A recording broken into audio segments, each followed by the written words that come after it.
Okay, Pirqe Abot, second class. We're in Pirqe Abot. Pirqe Abot. Everybody has a book. Take a book. We have an interesting chapter. It starts with the words of Rabbeinu HaKadosh, who was also known as Rabbi. And let me tell you what page we're on. We're page 14.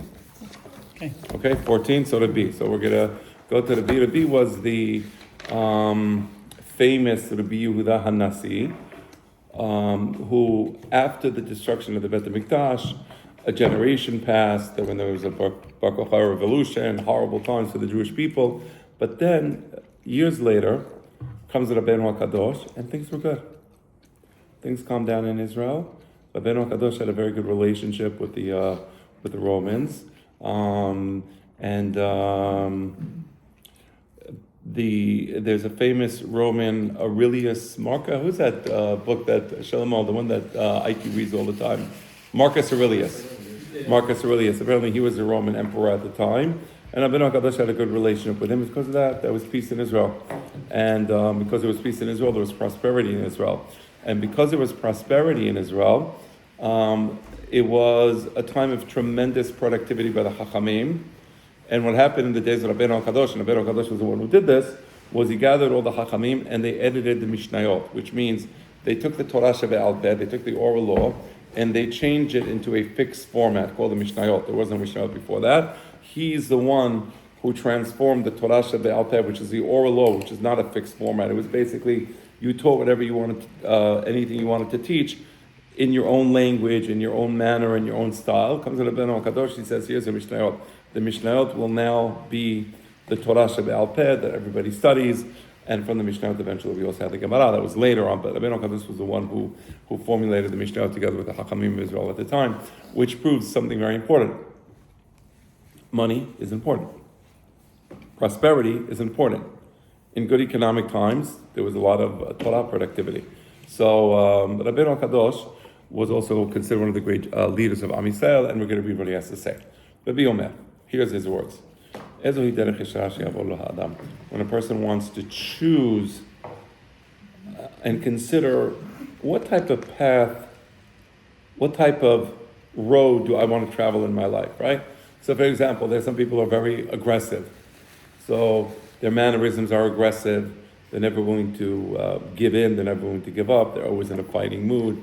That's a particular idea that got into the guy's head, and he said, that's it. This is the way it's going to be, right? Other people have different mannerisms. Other people have different strategies in life. What is a correct strategy for life? That's his question. And he says as follows. 2 ingredients. Ingredient number 1. Kol shehi tiferet le'oseha. Number 1, it should be something that brings glory to Him who created you, right? So you were created by the Almighty.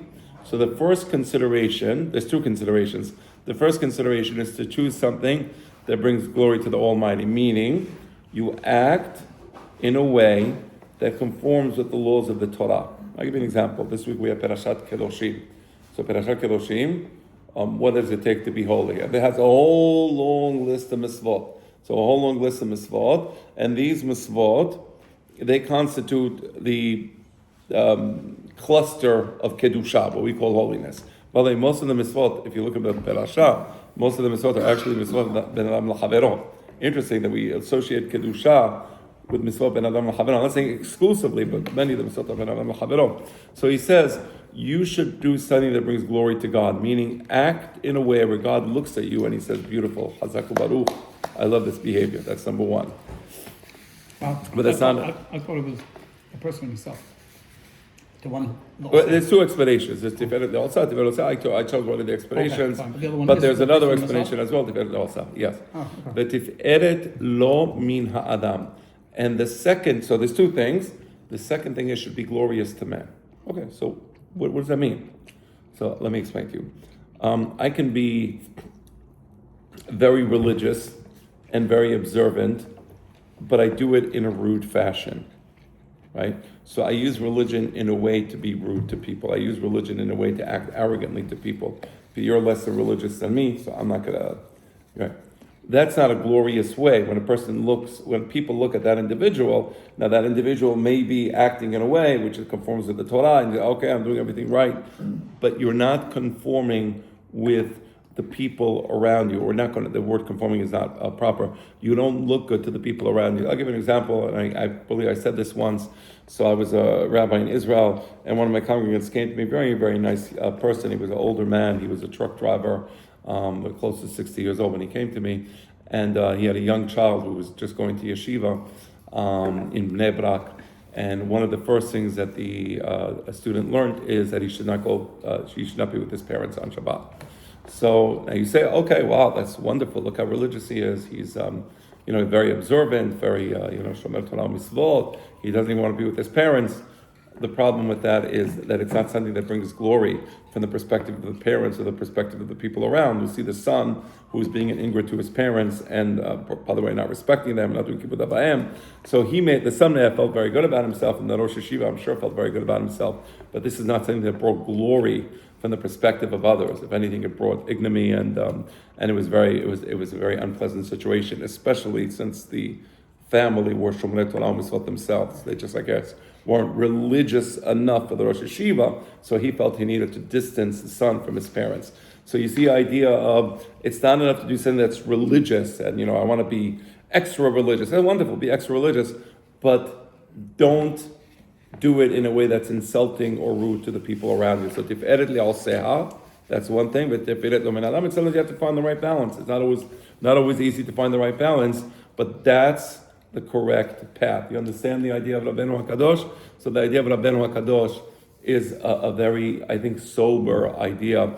And this is also the way, I know, one of the things that was special about the Chachamim in Halab and the Sephardic Chachamim in general, this Halab, the Ottoman Empire as well, North Africa as well, the Moroccan rabbis as well, was that they always acted in a way that was glorious externally, meaning it's of course we're not saying that the internal kernel is ikar, right? If you don't have that internal kernel of holiness, then the external image of glory is meaningless. It's a fraud. But they always knew how to balance the two things, right? So the Chachamim always spoke beautifully. They were intelligent. They knew the various sciences. They understood how to interact with people, and they conducted themselves in a way that brought glory to the Torah. I want to bring the Mishneh Torah. Shalom, you know where the Mishneh Torah is? It's right over there in back, the Makbili. Bring me the first volume of the Mishneh Torah, and while you do that, I'm going to get myself a Tanakh. Tanakh is right here. Yes. Thank you. All right. Thank you for this. Sir. So I want to read to you now what Rambam writes. Okay. Okay. Rabbi, did you call that rabbi up? I just want to, the one that told his son, don't go to your father anymore. Oh, because he told them that. No, it would have been. I'm sorry. Because What? they weren't religious. Is that why he told No, them? no, he was religious. They just weren't. It's done a lot, unfortunately, in the yeshivot where they. No, it's not because his family was Sephardic.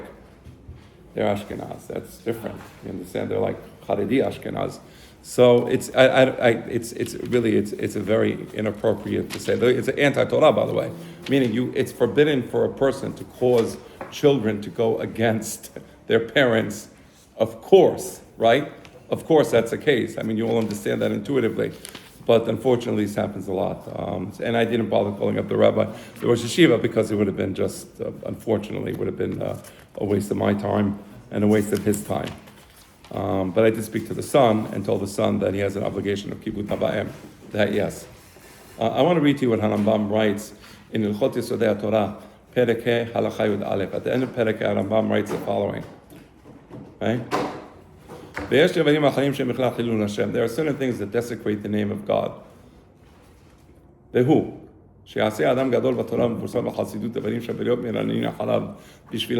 This is when a person who is known as a great man in Torah, a person who is known for his wisdom of Torah, for his actions, but he acts in a way that people find to be not appropriate.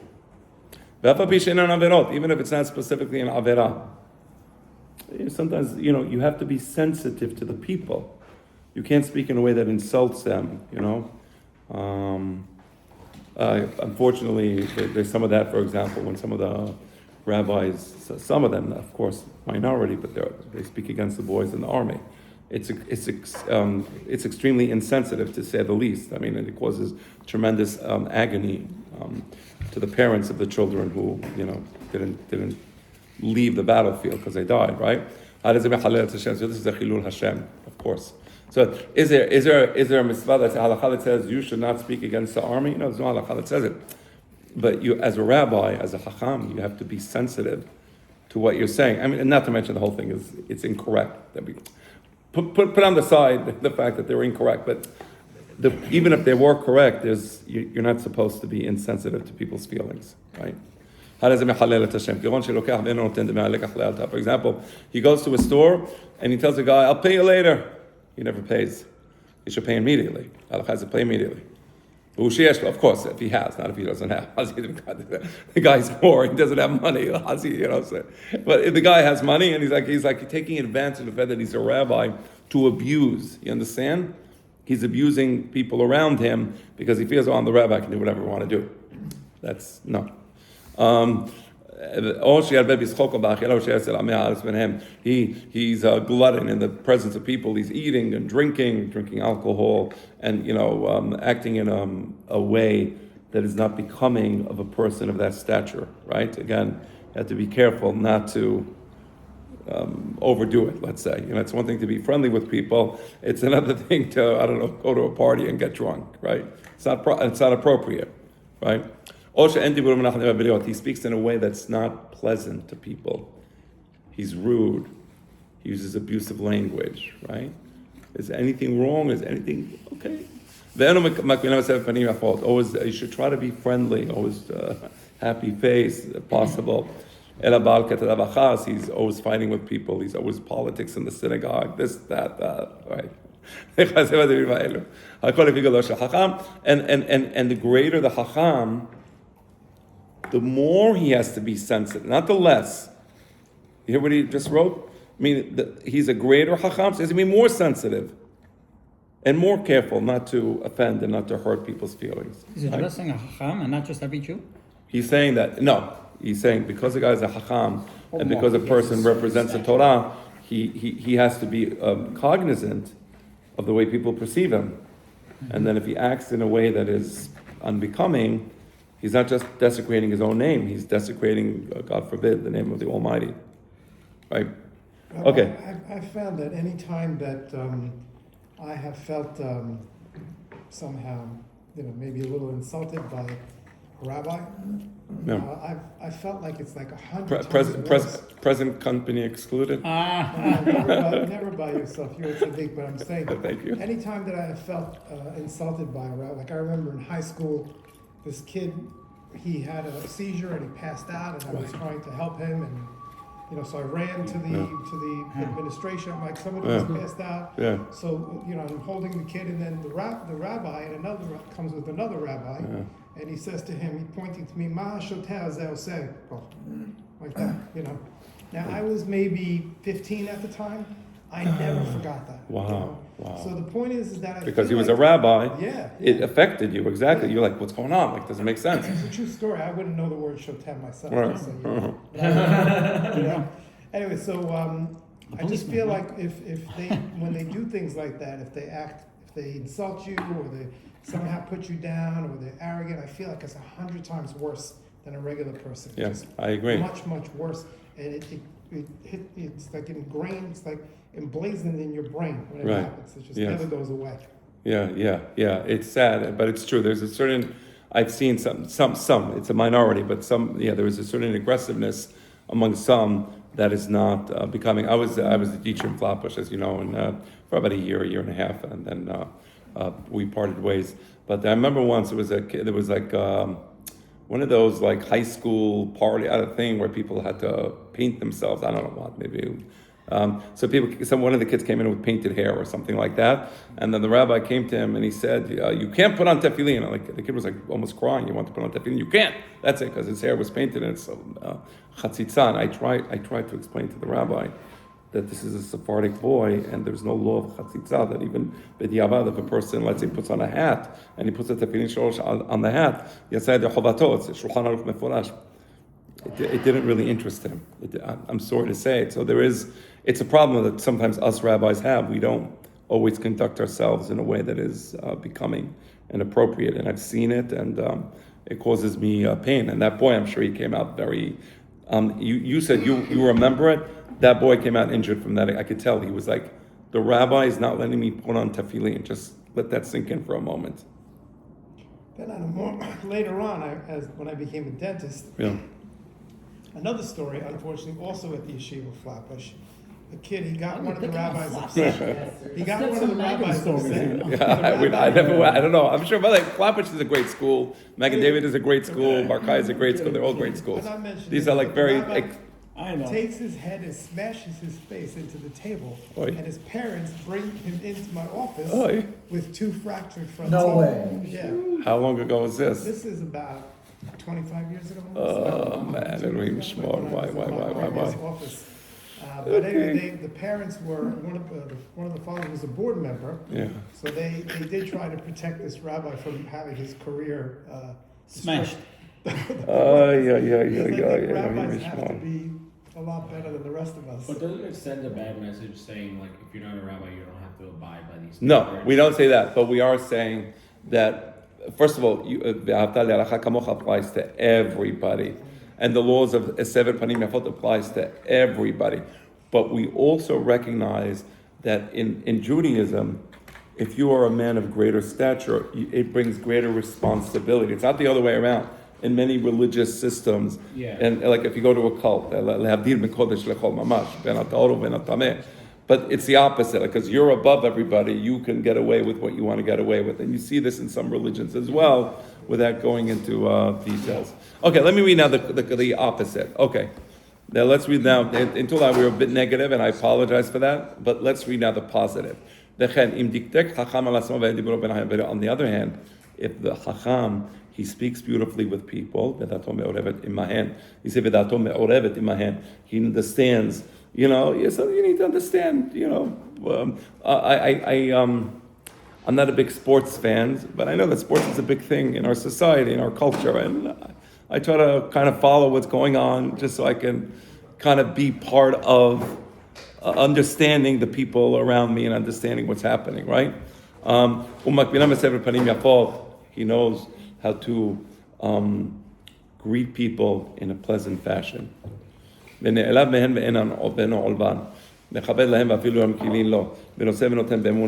doesn't become insulting or rude or abrasive. He does business with honesty, right? He acts in an honest fashion with integrity.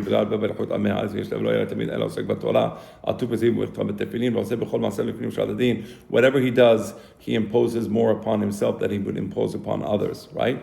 You want to do a chumrah? He should. It's nice. He says chumrah on himself. He doesn't bring chumrah on other people. He brings it on himself. So he says,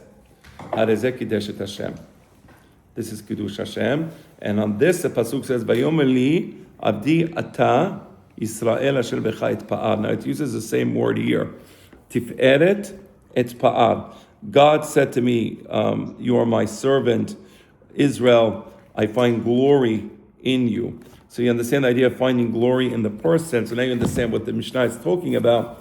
To act in a way that brings glory to the Almighty doesn't just mean between you and God, that you think you're being religious and you're doing what's right. It means to bring glory. That's the way other people perceive you, right? So yeah, taking, being physically whatever is not necessarily the best way to go, as an example that you brought, right? All right, so that's the first piece of advice that Rabbeinu HaKadosh brings. And by the way, to your question, he says, Derech Yeshash Yavo Ha'adam. He said, this is the way a person should act. So that answers your question, right? Kol she'tipered those. Okay. V'heveh zahir b'mitzvah kala kevachamura she'ena ta'yodea matan sechran she'mitzvah. The second piece of advice. Sometimes a small mitzvah, what's the big deal? Okay, you have an opportunity to do a small mitzvah. What's the big deal? He says, never say what's a big deal. if you have an opportunity to do a mitzvah, even if it seems like a small mitzvah to you, you don't know what it's going to do. You don't know how it's going to affect things. You don't know what type of reward you will get. It could be that this little small mitzvah, even saying good morning to an old lady, being nice, how are you, being pleasant, going over, speaking a little, words of encouragement. Not a big deal. What is not such a big deal. But you don't understand. You can be affecting that person's day, that person's week, that person's attitude towards others. So now that you give that person some comfort, he believes in humanity again, right? And the reward you get for having done that small. Forgive me. I wanted it to stop there. That is the reward. Can't that be the reward that person's life just changed? Right. Is sufficient. Right. Don't boomerang But it back. no, I know. Selfish. I Because I don't get a reward. I understand that, but at the same time, whatever the matan secharan shemitzvot is, and it could be in doing the mitzvah itself. There's another mishnah that says sechar mitzvah. Fair enough. Whatever the sachar is, sometimes the sachar it's the enjoyment. You just feel fulfilled doing something good. It changes you as a person. That could be the sachar. I agree. I didn't say anything about money. I didn't say anything about suddenly, whatever. No.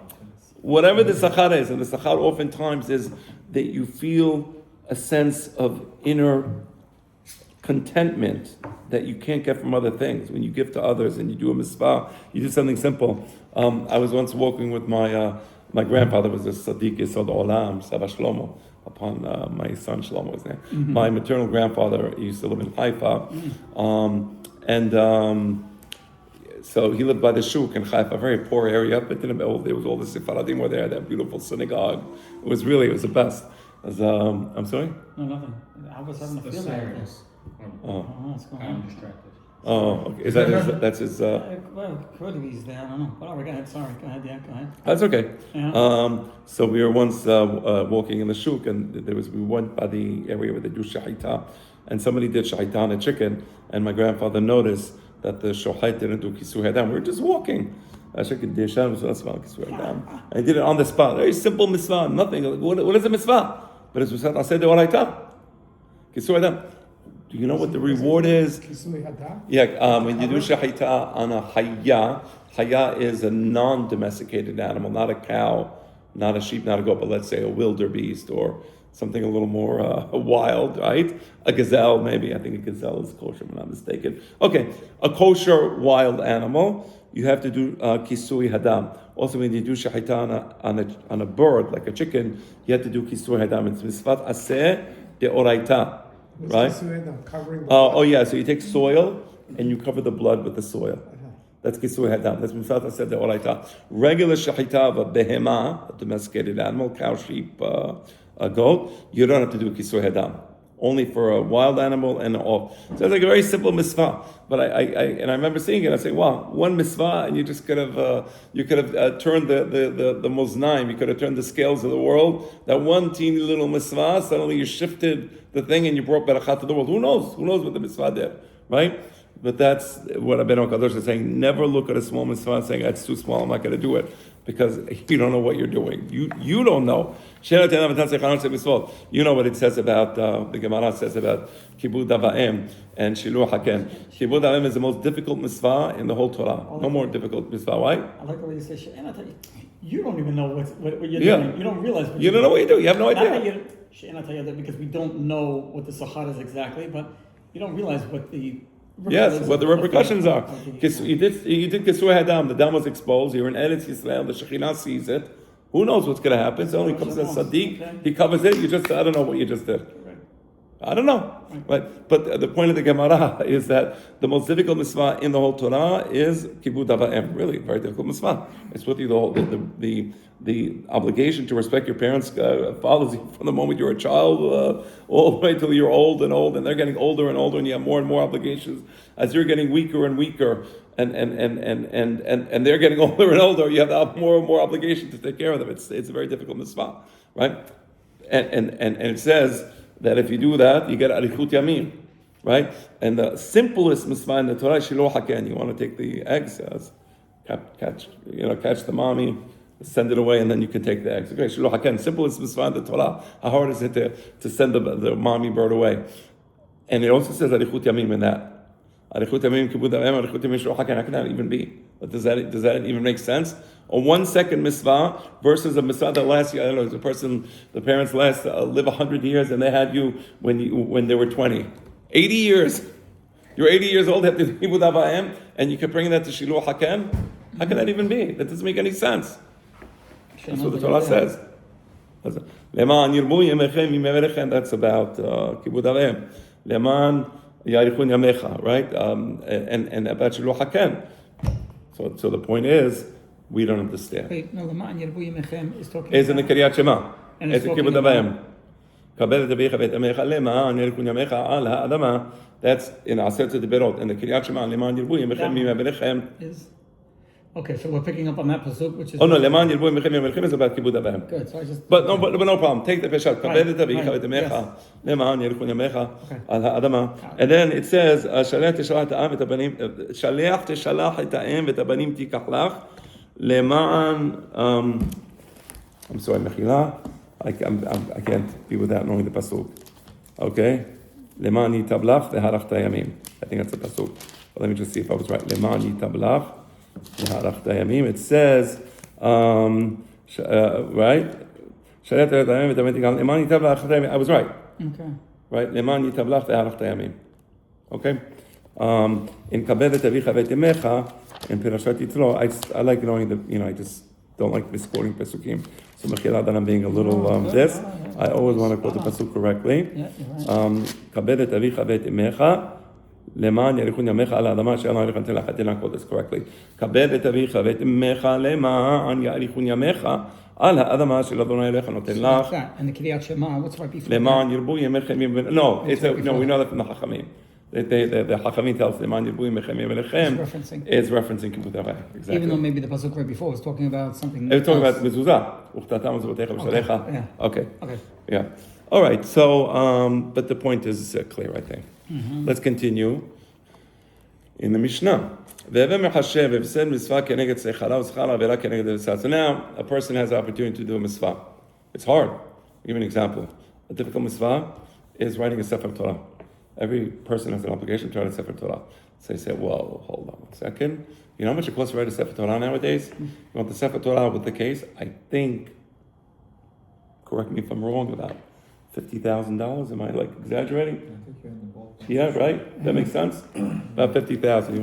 You need to have the Sefer Torah written properly, and you have to have a right sofer, and the good sofer is going to take his time, and he's going to have the right kavanot, and very important, brother, when you write a Sefer Torah, not just to buy it from anybody, to buy it from a person who has Yirat Shamayim.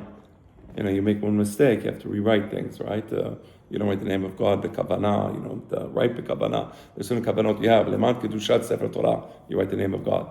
Or leman kedushat, the name of God, right? So you have to know the laws of ketivat Sefer Torah. Anyway, be that as it may, it's expensive, $50,000. So he says, so you have $50,000 on one side, but on the other side, you know how much reward that $50,000 will bring you. Now, I know this is not what you wanted to say, Mikey, but this is the way people think. Meaning, this is reality. This is economics 101. Is this worth the investment? Okay, so I put away $100,000 when I'm young, and when I'm old, it's in a pension fund, it'll be $1 million. Worth it? Not worth it? Worth it. Right? That's why people save money for pension fund. $50,000 Sefer Torah. Boom. On the other side, Olam Haba, you have a Sefer Torah, you're born in this world. Right? Worth it? Not worth it? So Worth it. $1,000 Trump fund, maybe you can. Did you call it a Trump fund? He's giving it out. There you go. The right one pasuk when you're 20. Comes a Sefer Torah. There you go. Okay. That's why they have the thing where everybody donates $1 to for a letter, whatever. This was nice. But really, well, it's nice. You're part of the mitzvah. You're part of the mitzvah.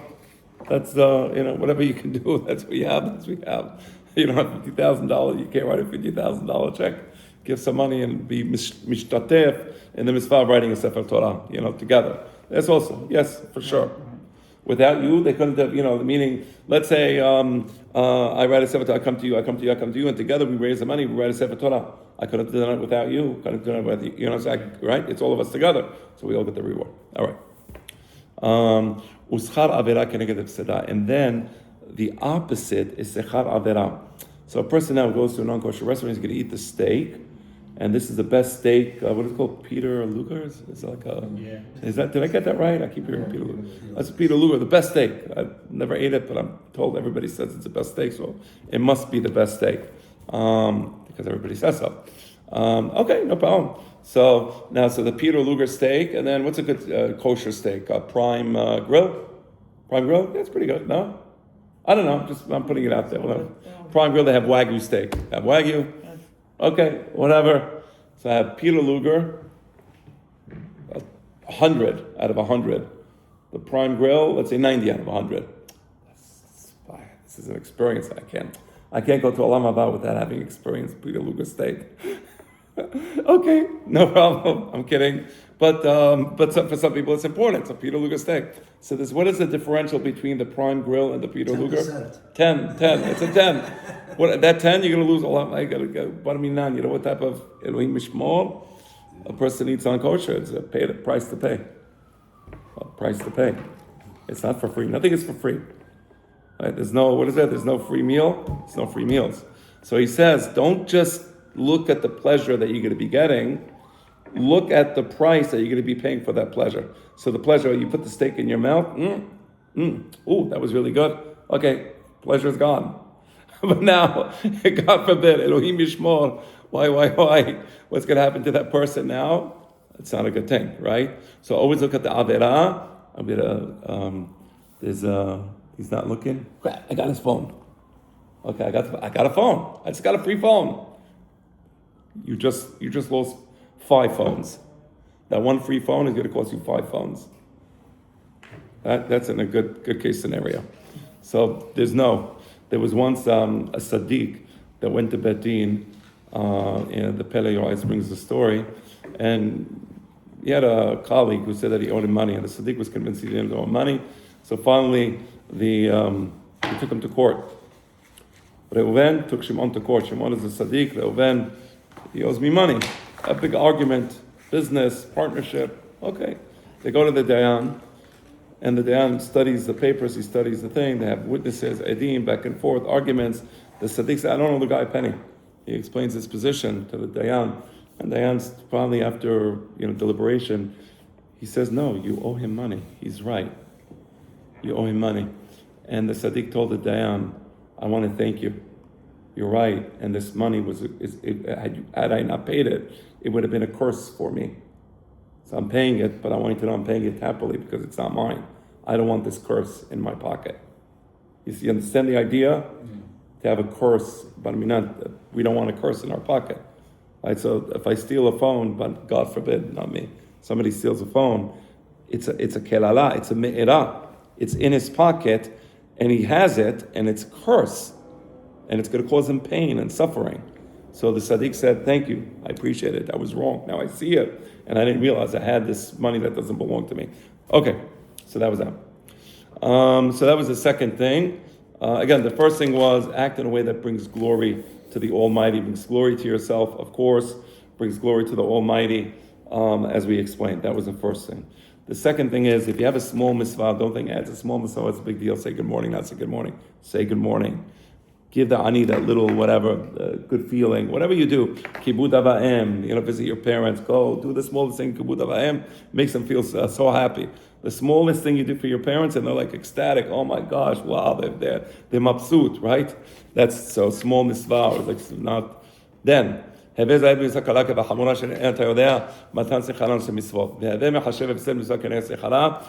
have an expensive mitzvah, not a small one, an expensive one, think about the reward you're going to be getting. And if you have a cheap avera, easy to do the avera, think about the bar minan, the punishment that will come with that.